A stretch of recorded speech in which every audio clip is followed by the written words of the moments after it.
nipples are? I do not. Is that a lesbian term? It's frozen nipples. Oh, Ripples. so a lesbian term. Okay, I guess it depends on who you ask. Yeah. Oh, and speaking of Josie, there, as I just see that, it is her birthday. Happy birthday, baby. Happy birthday. 47? Josie. No. 46. Never, Woo, never tell Lord. them. Oh my God, never add Oh, another year. You are in Oh, I'm so calling much Josie trouble. after the show. Right? I'd like to see her fripples. Right? Here we go. Well, here are the pictures. We knew that President Trump cared little about LGBTQ safety in 2020 when it came to the pandemic. He knew the risk from respiratory spread. He knew the value of wearing a mask. He made it all political and fought medical advice throughout 2020. Well, now he has lost the election, and over the weekend, he proved to the LGBTQ community in Georgia and all of America who and what he really is. His rally in Valdosta, Georgia showed his contempt for medical safety. Estimates show that less than 1% of the thousands that attended wore a mask. This time, now the election is over, he didn't even try to hide his contempt by requiring people behind him in camera view to wear a mask. President Trump has surrendered to COVID-19. America is now living a living example of the book Lord of the Flies. It's now survival of the fittest. LGBTQ America, you are responsible for your own safety now. LGBTQ community, you can survive COVID-19 by wearing a mask. Welcome to Queer News Tonight, the world's first and only LGBTQ daily evening news. It's time to queer up the news. Tonight, we suggest that RuPaul move over as a new Brazilian drag show launches on Netflix. And in the big finish, we discuss that Rudy Giuliani has COVID-19. Wait, do I hear crickets in the Queer News Tonight studios? A new poll reports that Joe Biden would have lost the election if not for LGBTQ voters. And you're going to be surprised what gay states made the difference. And in the big finish, gay porn star Billy Santoro is evicted for, quote, too much traffic in and out of Sydney apartment, end quote. You can't make this stuff up. And in tonight's ironic report, anti-LGBTQ Eastern Europeans are busted at gay sex orgies. And in the big finish, we discuss Attorney General Barr is considering stepping down before Trump's term ends. And those crickets here are deafening. So good evening, LGBTQ world. It's 7 p.m. Monday, December 7th, and we are literally out of the closet and into the headlines. So many of your important stories we're going to tell this evening on Queer News Tonight. The world's first live daily queer evening news show, Out of the Closet and Into the Headlines on Q News Tonight. Well, thank you for joining Queer News Tonight. This is live, unedited LGBTQ evening news show. Whatever happens, you're going to see it. This evening, we bring you the news of and a perspective representing the LGBTQ community from South Florida, America, and across our world. I'm your Queer News Tonight anchor, Al Ferguson. And tonight, let's welcome anchor Faye What? Faye is proud and loud and is a top representative of the L in our LGBTQ community. She is a hybrid, unique of Latina South Florida, Puerto Rican, and 100% freaking Jersey. She is a radio host and hosts the popular YouTube channel Faye What? Welcome, Faye. Hola, mi gente. Happy to be here. Loud? Me? Yeah. Next, let's welcome anchor Orlando Gonzalez. He is the executive director of SAVE, Safeguarding American Values for Everyone, recognized as South Florida's longest-serving organization dedicated to protecting people who are lesbian, gay, bisexual, transgender, and queer against discrimination. SAVE is one of America's most important LGBTQ equality organizations. Welcome, Orlando. Great to be with you tonight. Well, tonight we begin with the queer headlines. The LGBTQ community in South Florida and across America is diverse. Our community across the world is vast, and here are the bullet points of the queer news for today, Monday, December 7th. Let's begin by queering up entertainment. Move over, RuPaul. A new Brazilian drag show hits Netflix. Watch this.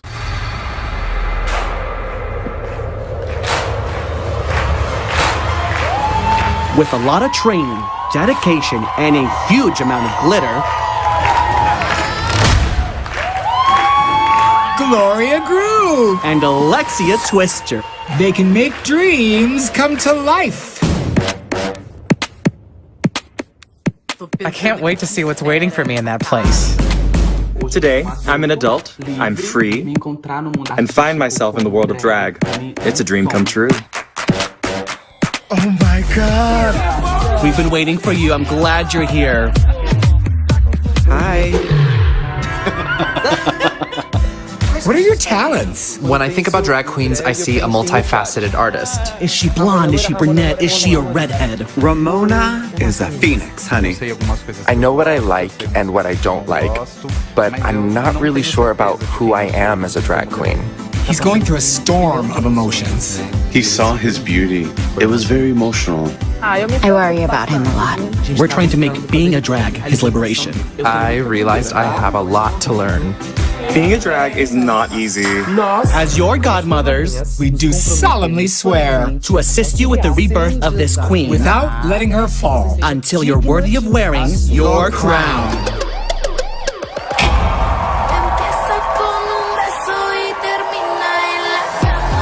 Today will be the day I found myself. That's what I'm talking about. a queen is born! Queen is Born. That's right. Netflix's new original Brazilian drag queen show has made its debut, starring Queens Alexia Twister and Gloria Groove. While we wait for Series 2 of Drag Race UK, set to air in early 2021, A Queen is Born is perfect to get you through until then. Brazilian drag queens Alexia Twister and Gloria Groove are the perfect hosts for this drag race.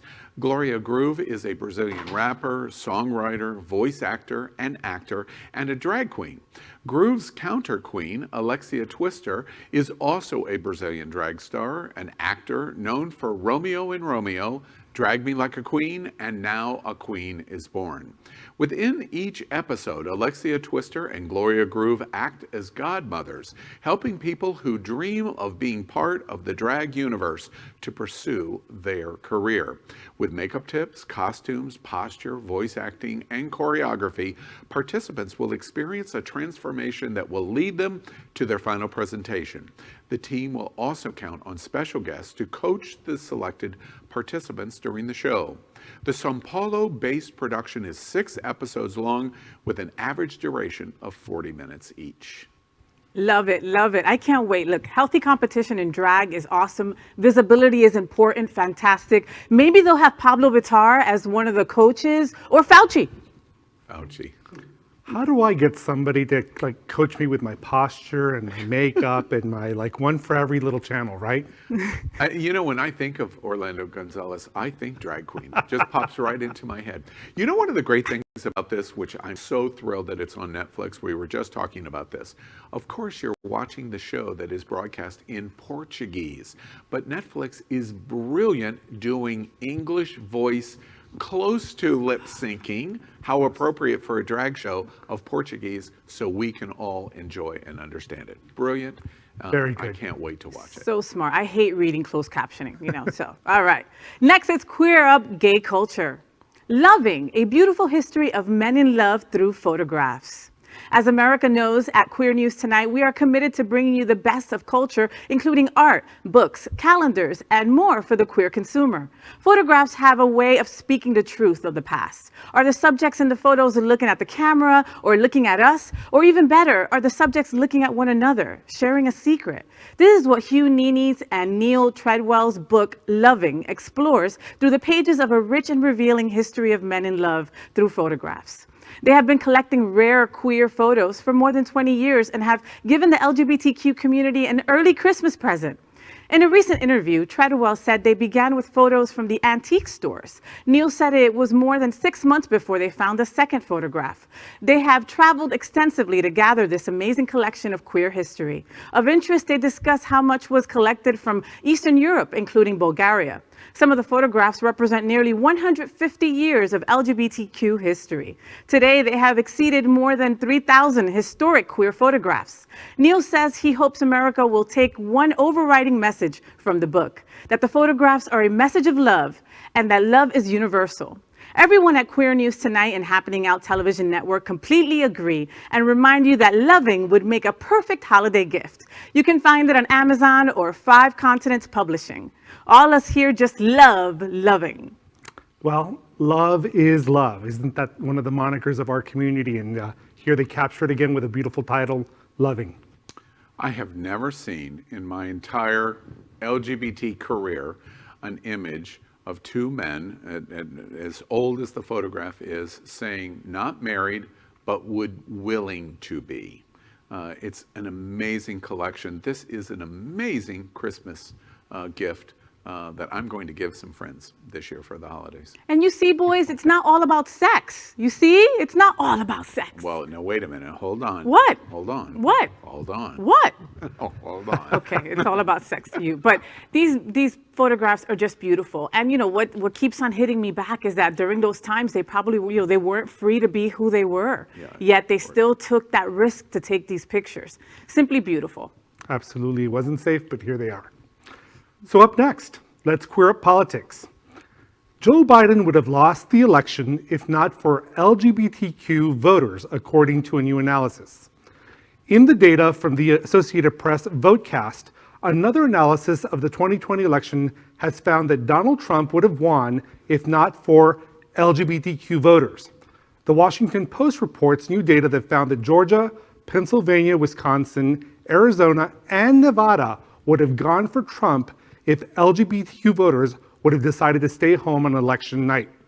The Associated Press poll found that nationwide, 25% of LGBTQ people voted for Trump and 73% for Joe Biden.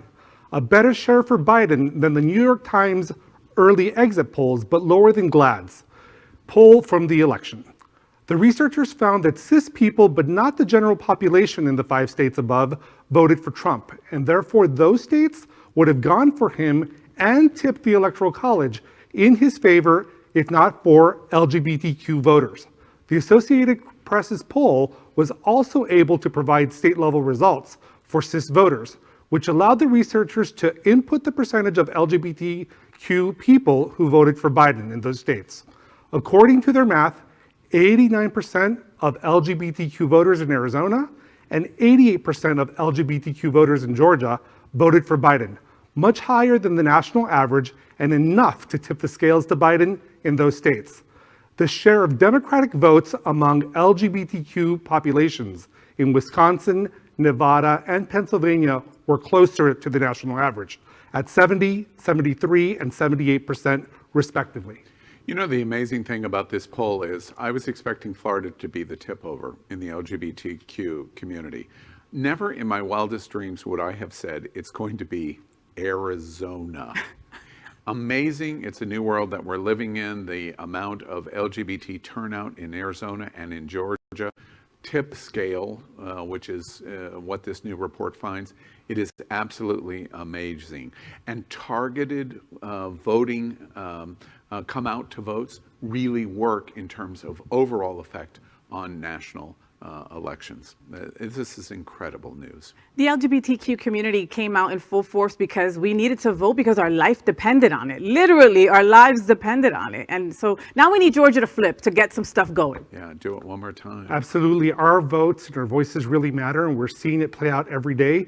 We see that some of the repercussions of some of the votes that have been cast in the past, in which some of the anti-LGBT judges are still sitting on the bench making decisions. So we're going to feel the effect of Trump for a while, but if we continue to vote and tip the scales, we can change that trajectory. Well, let's continue tonight by queering up religion. My buddy, Franklin Graham. Your buddy. No. LGBTQ people are pushing, according to him, a godless agenda on Joe Biden. Longtime homophobe and Trump ally Franklin Graham is claiming that LGBTQ people are pushing a godless secular agenda onto President-elect Joe Biden. Graham, who has previously compared LGBTQ people to drug addicts and called gay people the enemy of churches, made the comments in a Facebook post this week.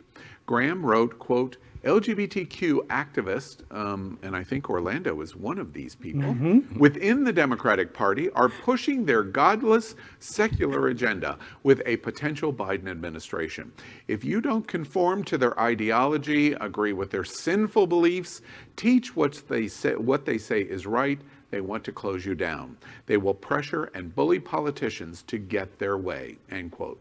Graham said it was extremely dangerous if LGBTQ people were, quote, permitted to proceed unchecked, claiming without evidence that they would go after accreditation of Christian colleges, then Christian ministries and churches next, to strip them of tax-exempt status and try to force them to operate under policies that go against biblical teaching. This is not only an attack on free speech and expression, but also an attack on our religious liberty, end quote. Graham has previously said he loves homosexuals, quote, enough to care to warn them that if they want to continue living like this, it's the flames of hell for you. Next, let's queer up South Florida. Florida court ruling is major setback for trans inmates in prisons. In a heated ruling, a federal court in Florida has issued a setback to transgender inmates seeking to be affirmed in their gender. The long-running legal battle concerns an inmate, 26-year-old Rain Kehane, who sought permission to dress and groom herself in accordance with her gender. Kehane, who was incarcerated in a men's state prison in Rayford 6 years ago, had begun receiving transition-related care prior to her conviction, but prison officials attempted to deny her access to the same clothing and grooming items available to other female inmates. Kehane sued, and the U.S. District Court for the Northern District of Florida initially ordered the Department of Corrections to provide access to hormone treatments in 2016. Even after that ruling, prison officials continued to deny access to clothing and grooming supplies to Kehane, who has also been prohibited from allowing her hair to grow long. Last year, the Florida Department of Corrections appealed the district court's ruling to the 11th U.S. Circuit Court of Appeals. And after a 7-month delay, a 3-judge panel issued a split decision upholding the prison's actions. The case could now proceed to the U.S. Supreme Court. Well, let's queer up the USA. Fauci's Wear a Mask tops the 2020 Yale Book of Quotations. 2020 will be remembered perhaps for the Yale Book of Quotations. Fred Shapiro, Associate Director of Yale Law School, reported the 2020 list published by Yale Law School librarians, first published in 2006. He said pics are famous or revealing of the spirit of the times. Not necessarily eloquent or admirable, here are the top 10. Number 10. We are all Lakers today. Los Angeles Clippers coach Doc Rivers tells reporters in Orlando, Florida on January 26 following the death of NBA legend Kobe Bryant. Number 9. You're a lying dog-faced pony soldier. Biden's comment to a student at a campaign event in Hampton, New Hampshire on February 9th. Number 8. The science should not stand in the way of this. White House Press Secretary McEnany addressing the issue of school reopenings during the news brief on July 16th. Number 7, if you have a problem figuring out whether you're for me or Trump, then you ain't black. President-elect Biden in an interview with the Breakfast Club radio program on May 22nd. Number 6, my most fervent wish is that I will not be replaced until a new president is installed. The late Supreme Court Justice Ruth Bader Ginsburg's statement dictated to her granddaughter, Clara Sparrow, in September. Number 5, sorry, I can't count. I will never lie to you. You have my word on that. Wow. White House Press Secretary Kayleigh McEnany during her first news conference, May 1st. Number 4. Yeah, sorry. Number 4, I see the disinfectant that knocks it out in a minute, 1 minute.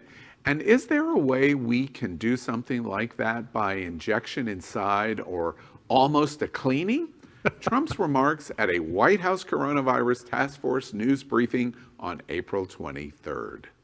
Number 3, one day, it's like a miracle. It will disappear. President Trump's comments on the coronavirus in remarks during an African American History Month event at the White House on February 27th.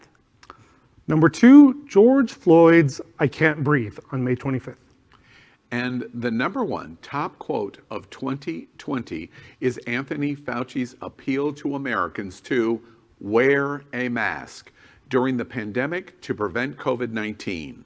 This is an amazing list of quotes in an amazingly terrible year.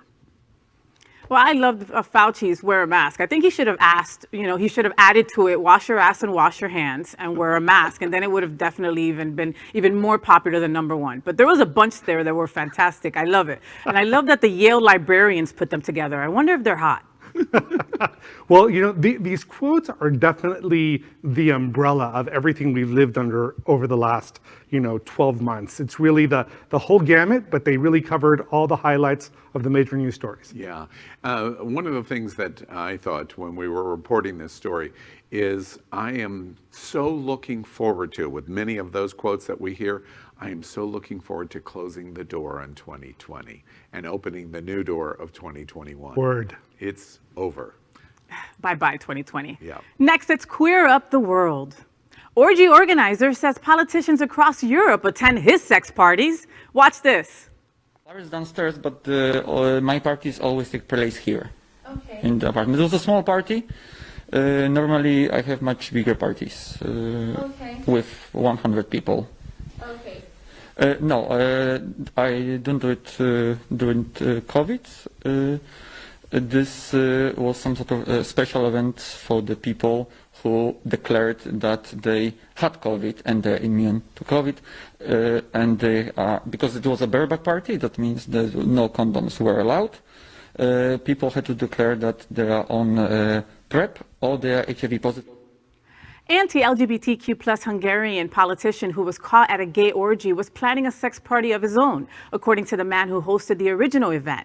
Josef Szájer, a Hungarian representative in the European Parliament, was one of about 25 men who attended the party last Friday at the apartment of David Manzili in Brussels, Belgium. The party was broken up by police for violating restrictions on the size of gatherings during the COVID-19 pandemic.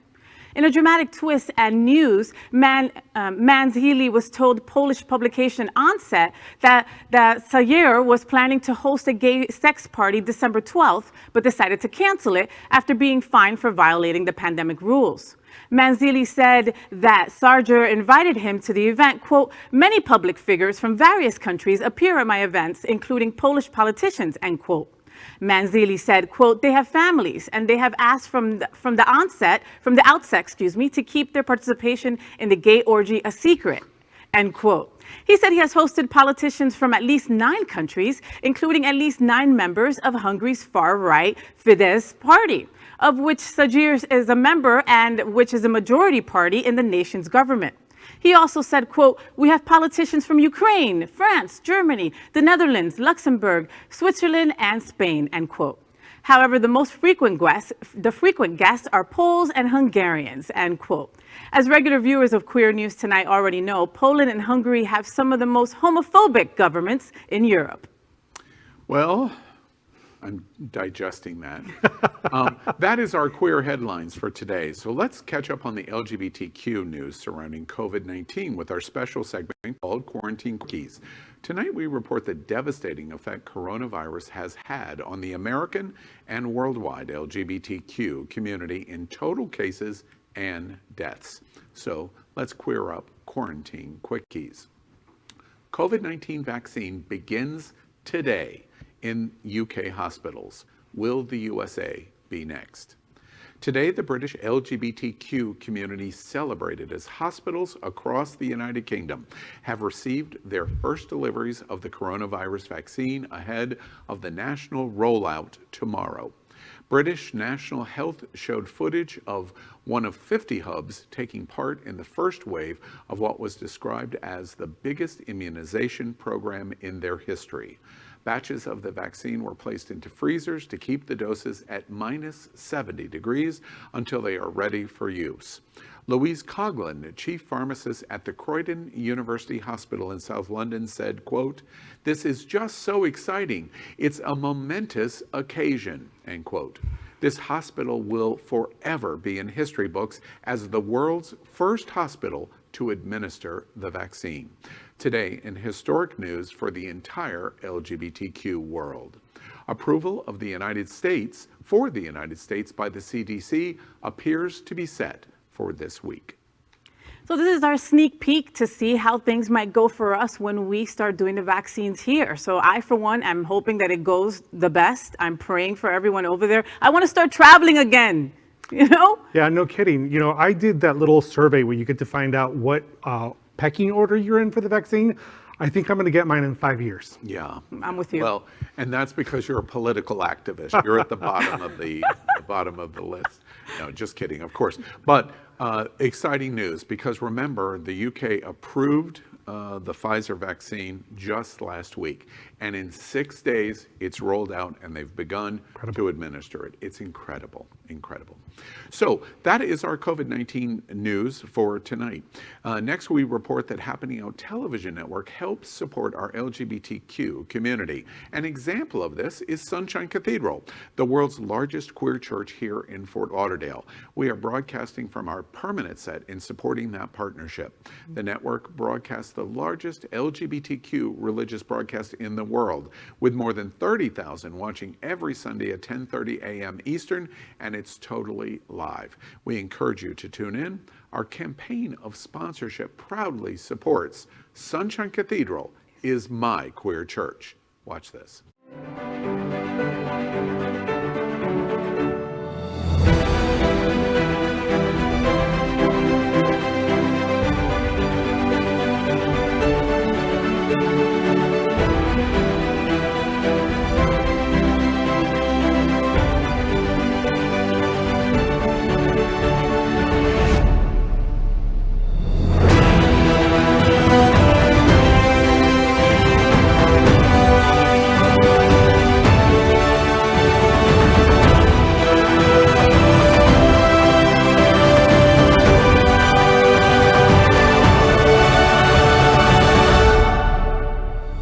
Hello, I'm Kishai Martin, board member of Unity Coalition, and Sunshine Cathedral is my queer church. We'd also like to thank our set designer, Concepto Modern Living here in Fort Lauderdale, for making this set and this amazing queer church campus possible. Finally, thank Queer News Tonight's hotel sponsor, Best Western, I-95 Fort Lauderdale. This is the closest and best choice to the famous Wilton Drive and our host and guest stay at this LGBTQ ally partner. We encourage you to stay here when you're visiting South Florida. Well, tonight we have a special segment, our special financial segment called LGBTQ Money Talks. Tonight we have our financial correspondent, David Treese. He is a certified financial fiduciary with Cetera Investments. He is going to help us with the unique financial needs of the LGBTQ community. Welcome, David. Great to be here. Well, we have a number of questions that we want to ask you about tonight, most of which, by the way, I don't know anything at all about. Faye, let's start with you. All right, so our first viewer question, David, is what is a robo-advisor and can they be trusted? Can they be trusted? You're already worried that your robo-advisor is going to cheat on you. What's a robo-advisor? That's a great question. A robo-advisor is basically a system of asset allocation, and they're very cheap. That's one of the reasons that they are attractive, that for a small, like a fraction of a percent, they may help you with your investing. But I think people often will look at this as getting more than what it really is. So it's available often through 401k plans that they'll often try to sell you that if you need extra help in choosing the things that are available, the funds that are available, you can hire them to do it for you. But you're not going to get very personalized advice. It could be better than nothing. But often people think that they're going to get more like real financial planning. You may call in and get a different person each time. And it's basically kind of cookie cutter where you get some asset allocation questions, risk tolerance. They do a model portfolio, and then they may keep it up with the market, but that's pretty much all it is. David, I've got a second question for you. So what is ESG investing? ESG, exceptionally so gay. He made it funny. That's what I do. It's like, ESG is basically, it's environmental, social, and governance. That's what it stands for. We used to talk about socially responsible investing, and this is kind of like the next level of it. The socially responsible investing was where people would often say, I don't want companies that make arms. I don't want fossil fuels. Right. Petroleum is a very common one. So the social, the ESG, environmental, social, and governance, is a lot more comprehensive. So environment will look at things like, obviously, the environment, climate change, recycling, natural resources. Social has to do with just being a good corporate citizen, maybe like the non-discrimination policies, the benefits that are offered, working with the community.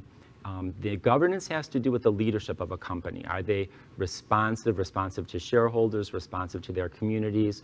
Are they diverse? So that's what we talk about with ESG investing. And one of the interesting things is, I made this joke about exceptionally so gay, but often these companies are performing, or these investments are outperforming the standard market.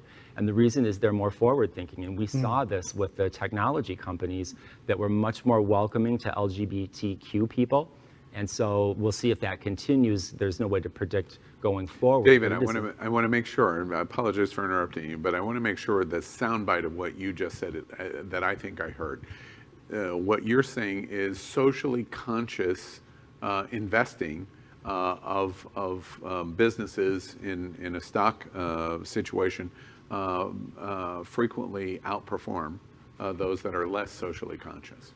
Yes, and I think that's simply because they maybe attract better people, they are more responsive, and they do better. Now, there's always like a chicken and the egg question here, but that's what we've seen, and so it's not entirely surprising.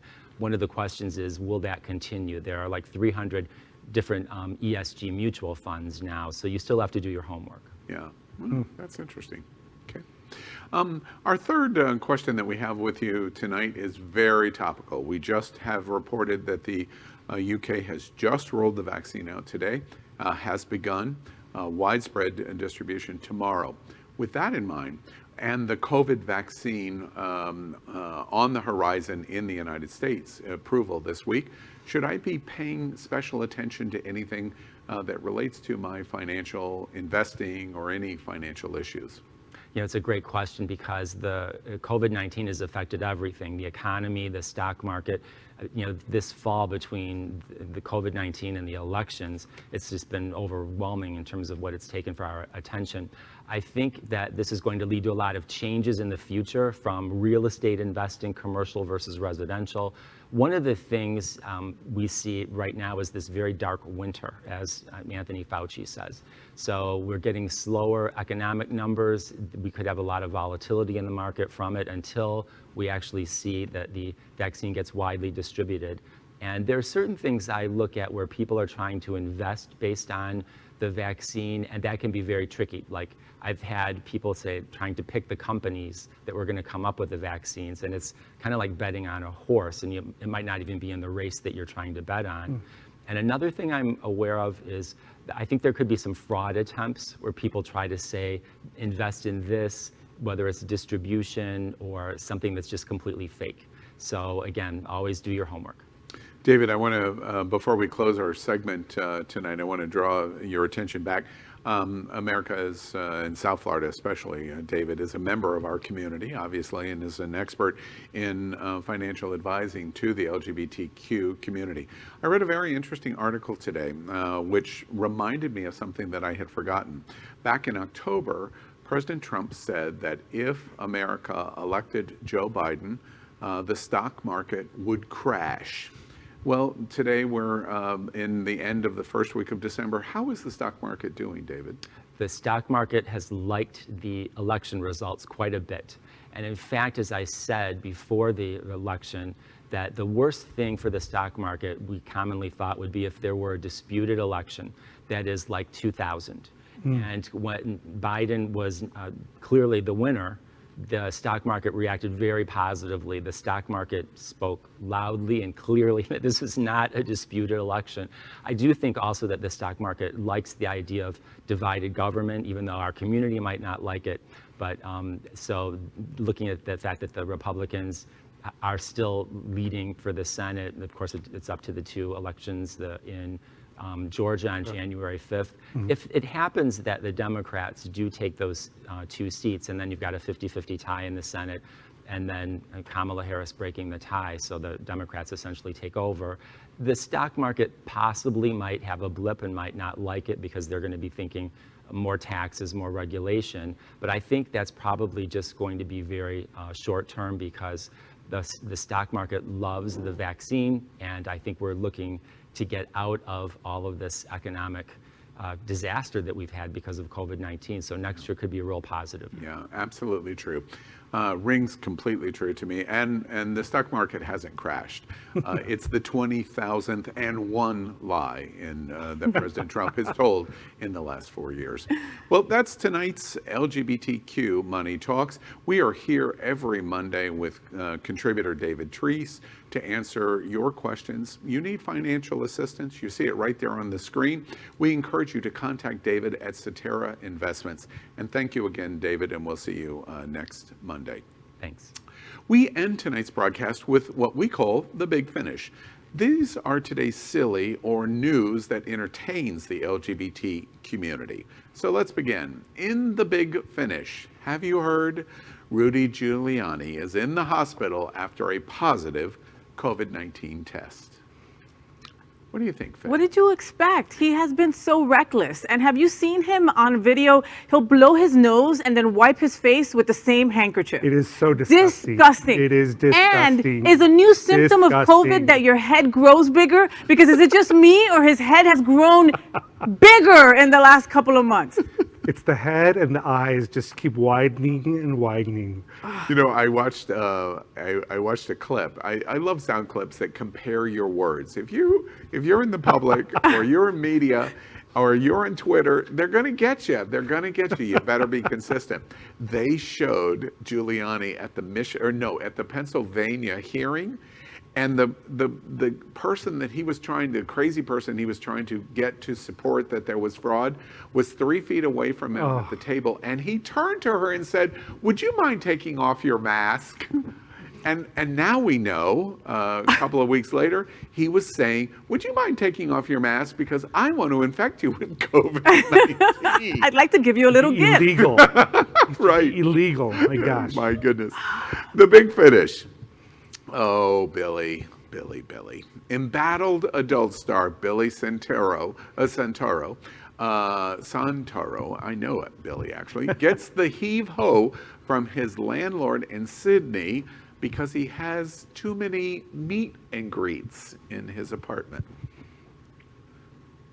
So you know this guy, Al. You know him. Well, I've met him at a resort here in Florida. Wait, that's probably more information than I should have said. Yeah, I think so too. Is this the same guy that went on some crazy racial tire, like going crazy on social media and saying that it was because of meth? Same guy, right? Absolutely. The same person who can't keep his foot out of his mouth. It's just ridiculous. And apparently something else out of something else. That's right. He gets paid for it, though. Yes, he gets paid for it. But however, if you're renting an apartment in Sydney and the traffic is like lining up on the sidewalk, there's a COVID risk. And so, I'm going to make an inappropriate No, honey. No. Right. No, honey. All right. In the Big Finish, Attorney General Barr, guess what? He says he's considering stepping down before Trump's term ends. That is today's news for the LGBTQ community on the world's first and only daily. What are you doing? LGBT Why are you reading my news. stuff, bro? Oh! Oh my goodness, can I go back to Bar? Bar, you can leave right now, papa. Okay, recoge toda la gente que están ahí en esa oficina y vete para la pinga. Gracias. And, if you don't understand what I said, don't worry about it. I know. Is he flipping us off? Can we look at that picture? Is he flipping us off? Yeah. He is. If he is, by the way, the great thing about this story is Bill Barr and Pompeo are the two remaining, besides Giuliani, but Giuliani doesn't have a title or an office in the cabinet, etc. He's one of the two remaining henchmen that are out for the Mafia Don protecting him. And he said, pretty much Biden won the election, and now Trump says, off with his head. Well, it's ridiculous. It's 46 days left, and here he is thinking about stepping down. I mean, really? Just go down with the sinking ship. Yeah. Bye-bye. Bye-bye. That is today's news for the LGBTQ community. I've heard this somewhere before. Oh, boys. On the world's first and only daily LGBTQ evening news show. Is our community important to you? Then help us by liking and subscribing. Ring the doorbell for updates. Share this news. We're the only television live video news that is out of the closet and into the headlines. We need your support. I'm pausing a moment, Orlando, to see if maybe you would like to read my line. No, I'm only playing. I'm your anchor, Al Ferguson. And I told you this was live. This is a live show. And on behalf of anchors Faye What and Orlando Gonzalez, we are going to see you daily and tomorrow night at 7 p.m. Good night, America.